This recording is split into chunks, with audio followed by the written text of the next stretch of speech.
CBI અને મુંબઈના અધિકારીઓનો ઓનલાઈન સ્વાંગ રચી ભટ્ટારના વેપારીને 9.5 કલાક ડિજિટલ અરેસ્ટ કરી ₹23.30 લાખ પડાવી લેવાના બનાવમાં સાયબર સેલે રાજકોટ ધોરાજીના 2 વેપારીની ધરપકડ કરી 4 દિવસના રિમાન્ડ મેળવ્યા હતા. બંને આરોપી બેંક એકાઉન્ટ ભાડેથી મેળવી મુખ્ય સૂત્રધારોને યુએસડીટી ટ્રાન્સફર કરવાની ભૂંડી ભૂમિકા ભજવતા હતા.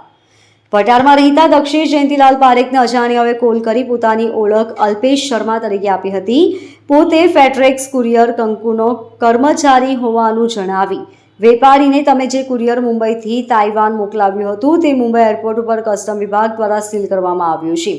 તેમાંથી 200 gram MD drugs, 5 passport, 4 credit card, laptop નીકળ્યા છે એવું કહ્યું હતું. ત્યારબાદ અન્ય વ્યક્તિઓએ પોતાની ઓળખ મુંબઈ ક્રાઇમ બ્રાન્ચના ઇન્સ્પેક્ટર અને સીબીઆઈ ઓફિસરના નામે ઇન્સ્ટ્રોગેશનનો ડોલ કરી સાયબર માફિયાઓએ 23,30,000 ટ્રાન્સફર કરાવી લઈ 9.5 કલાક ડિજિટલ અરેસ્ટ કર્યા હતા.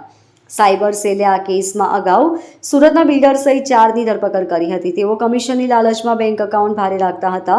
પોલીસ તપાસમાં બિલ્ડર પાર્થ ચોધાણીએ 21થી વધુ એકાઉન્ટની કીટ ધ્રુવ મહેશ પાસેથી મેળવી હિરેન મોવલિયાને સોંપી હતી. હિરેનને પોલીસે વોન્ટેડ જાહેર કર્યો છે. દરમિયાન સાયબર સેલે વધુ 2 આરોપી મુસ્તુફા ઉર્ફે રાજુ પ્લાસ્ટિક યુનુસ નબીવાલા અને મોઇન અલ્તાફ ઇંગારિયાની અમદાવાદ સાયબર સેલ પાસેથી ટ્રાન્સફર વોરંટથી કબજો મેળવી ધરપકડ કરી હતી. પોલીસે બંનેના 4 દિવસના રિમાન્ડ મેળવ્યા છે. અમદાવાદમાં પણ તેઓની ડિજિટલ અરેસ્ટના ગુનામાં ધરપકડ કરાઈ છે. પોલીસના જણાવ્યા પ્રમાણે આરોપી મુસ્તુફા પ્લાસ્ટિકનો વેપાર કરે છે તો મોઇન ઓનલાઈન ઘડિયાળ પર્સનું વેચાણ કરે છે. બંને અલગ અલગ લોકો પાસેથી બેંક એકાઉન્ટો ભાડેથી મેળવતા હતા. જે એકાઉન્ટોમાં જમા થતા નાણાં મુખ્ય આરોપીઓને યુએસડીટીમાં ટ્રાન્સફર કરતા હતા. આરોપીઓ યુએસડીટી કોને ટ્રાન્સફર કરતા હતા તે દિશામાં તપાસનો ધમધમાટ શરૂ કરાયો છે. પોલીસ કમિશનર શ્રી સુરત શહેર, સંયુક્ત police commissioner Shri crime branch Surat શહેર, નાયબ police commissioner Shri crime branch Surat શહેરનાઓની સૂચના અનુસાર સાયબર ક્રાઇમ પોલીસ સ્ટેશનની અંદર નોંધાયેલા ગુનાઓની અંદર અનડિટેક્ટ ગુનાઓને ડિટેક્ટ કરવા સારું સૂચના આપવામાં આવેલ હતી.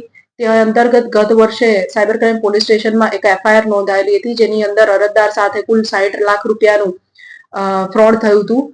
જેની અંદર અરજદારના 60 લાખ રૂપિયા તેને દુબઈની બેંકની અંદર જમા કરાવવા માટે દિરહામમાં ટ્રાન્સફર કરવા માટે અરજદાર પાસેથી આરોપીએ મેળવેલ હતા અને તેના એકાઉન્ટમાં જમા કરાવેલ ન હતા. તેની અંદર કુલ 2 આરોપી નાસ્તા ફરતા હતા. તે પૈકી એક આરોપી ઇમ્તિયાઝ ગુલાબ બાદશાહને દુબઈ ભાગી ગયેલો હતો, જેનું કલમ 70 મુજબનું warrant cyber crime police station દ્વારા મેળવવામાં આવેલ હતું. ત્યારબાદ બાતમી મળતા કે સદર આરોપી દુબઈથી ચેન્નઈ પરત ફરી રહ્યો છે.